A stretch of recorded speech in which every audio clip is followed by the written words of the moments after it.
So that's when it's like Neo, as Morpheus says, he's beginning to believe. Yeah. It was around that 16, 17 mark that I thought, yeah.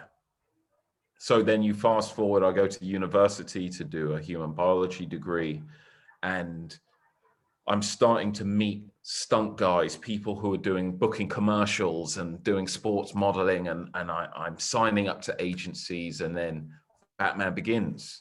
When I was probably 19 and still at university, I got the chance to sort of be a stunt guy on Batman Begins. And you can imagine that's like a mind-blowing experience and learning resource, little tidbits of that. Yeah, it's cool to be a ninja. For those of you that don't know, I was one of the League of Shadows ninjas up in the, or ninja, plural, up in the mountains, the Himalayas, where Bruce Wayne goes to train. And it was fun training all the martial arts stuff and eventually going into the set for the first time. With snow falling, it's amazing what they can create in a soundstage that feels like you're outdoors, even though you're indoors, And things that stick in my mind is watching Christian Bale's process. Very serious guy, all about the work. He wasn't someone that would be chatting and joking between takes and just having a jolly. Super intense and kind of just invested in his internal monologue between takes, or he would go off and work out. Bale was working out non-stop. And watching Nolan work, he has his monitor round his neck. He has like a portable and no other monitors. Nolan's famous for not having monitors. He's the only person that sees playback. He doesn't want to hear other people influencing him. And someone like Wally Pfister, Nolan's longtime DOP collaborator, he was really sweet. I remember him and Emma Thomas, Chris Nolan's wife, I was essentially like a action extra. So I was very low on the totem pole, but I would ask Emma Thomas questions about production and design, and she would give me the time of day and explain things. And Wally Pfister, I remember he had set up a gel, for those of you that don't know, like gels are translucent colored pieces of plastic that they put in front of lights, right? Movie lights, to give a certain color. And shining through one of the windows of the ninja temple was this light with this very conspicuous piece of orange plastic in front of it. And I said to the DP, I can see that clearly. There's some plastic in front of a light outside that window. I was like, aren't you going to see that on camera? He was like, no. Come and look through the viewfinder. Because of the lens we're using, it's a long lens, the background's going to be soft. And that orange thing is going to give a really nice diffuse sunset kind of warm glow through the window. And I was like, wow. So just your brain's like a sponge at that time, and it makes all the difference. Someone who's an expert pulling you aside and explaining how one little piece of the filmmaking process works, and suddenly your brain, what you think is filmmaking, just expands and expands and expands. So yeah, that's just a phenomenal crash course. I mean, your first picture, because this was, I think, your first picture, correct? What you worked on. Yeah, because I had started doing extras work and stuff, but this was the first US studio, blockbuster size production. Yeah, because I mean, working with Nolan, Christian Bale. I mean, this is, and this major franchise. It's because this was kind of the reboot, so to speak, to the Batman series and kind of bringing it back. I mean, this was kind of like a baptism under fire, so to speak, for you to kind of get in, work with the best. And even though, Nolan, he was still, he had a reputation at that point. And I love the movie Memento that he did. But this really kind of trajected him into a top tier director at this point.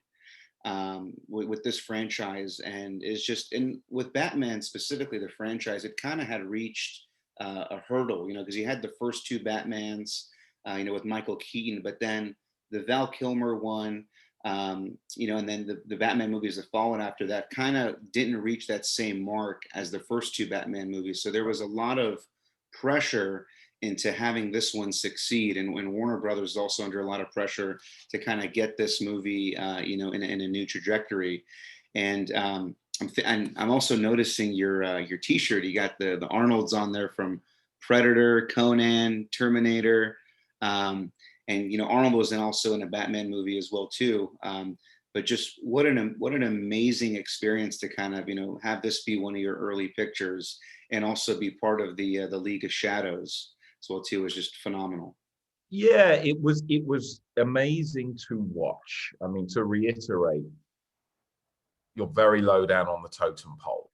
You don't really have agency. And it was more elaborate. We trained some cool like flips. I remember for the audition for the League of Shadows, they wanted to see whether you could do a butterfly twist, which is it's a wushu move, and in gymnastics, it's when you see people horizontally twist through the air. Darth Maul does it in Star Wars Episode 1. Do you remember he does that cool thing and lands? That's in tricking world, martial arts world, that's called a butterfly twist. They wanted to see in the audition whether you could do a butterfly twist and whether you could do a kick the moon or a gainer somersault, where you essentially run and kick and do a somersault and land on the same leg that you've kicked. And then there was a sword form that you had to learn, because they had a sequence planned where with all the ninja sort of in rank and file, moving into different formations, like forward, run forward and do the somersault land with the sword, and then others would close. It was really cool, but we practiced all this stuff in a big empty soundstage. And then when we actually got onto the set, there must have been about 50 of us ninja, all training together. And then the first time we were brought onto the set, it was much smaller than anyone had expected. And there was maybe only room for about 30, 35 ninja in that room. So there are about 15 poor guys that never got to go on camera because there just wasn't the room. Then you have added problems, as Liam Neeson is obviously in that sequence towards the end of Bruce Wayne's training up there. Remember, he has to inhale that blue flower that almost makes him start tripping a bit. And all the ninja are changing formation, and Liam Neeson keeps hiding in amongst them and then attacking Bruce Wayne and then vanishing back into the various rank and file.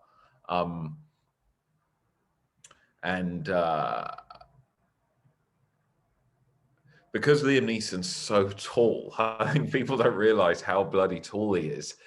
They then had to suddenly at the last minute get in extras who were like 6'5". So he would blend in. Otherwise, Liam Neeson trying to suddenly hide amongst the rank, he's like a beanpole standing up in front of everyone else.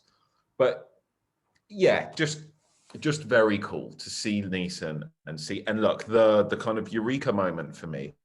We had been working on it for weeks, and not as the ninja, not doing that much. A lot of it is just standing there whilst Liam Neeson and Christian Bale walk and talk and do the focus is on them, not us. We almost might as well be set decoration, right?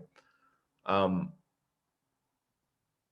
scene where Christian Bale is meant to be about to become a full member of the League of Shadow, and his final kind of test is to execute that prisoner that they bring forward.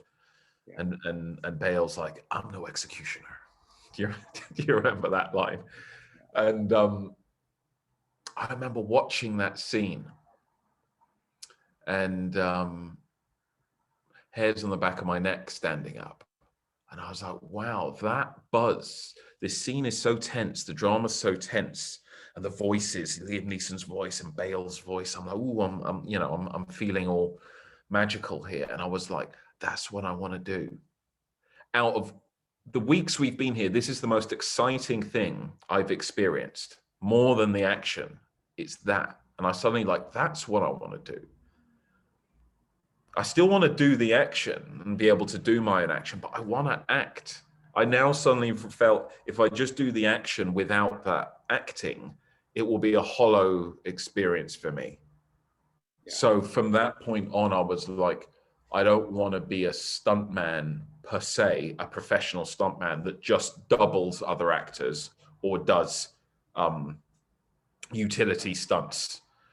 I want to be, you know, an actor who can do his own action should the role require it. But yeah, and that's, you can imagine that's when things really kicked off.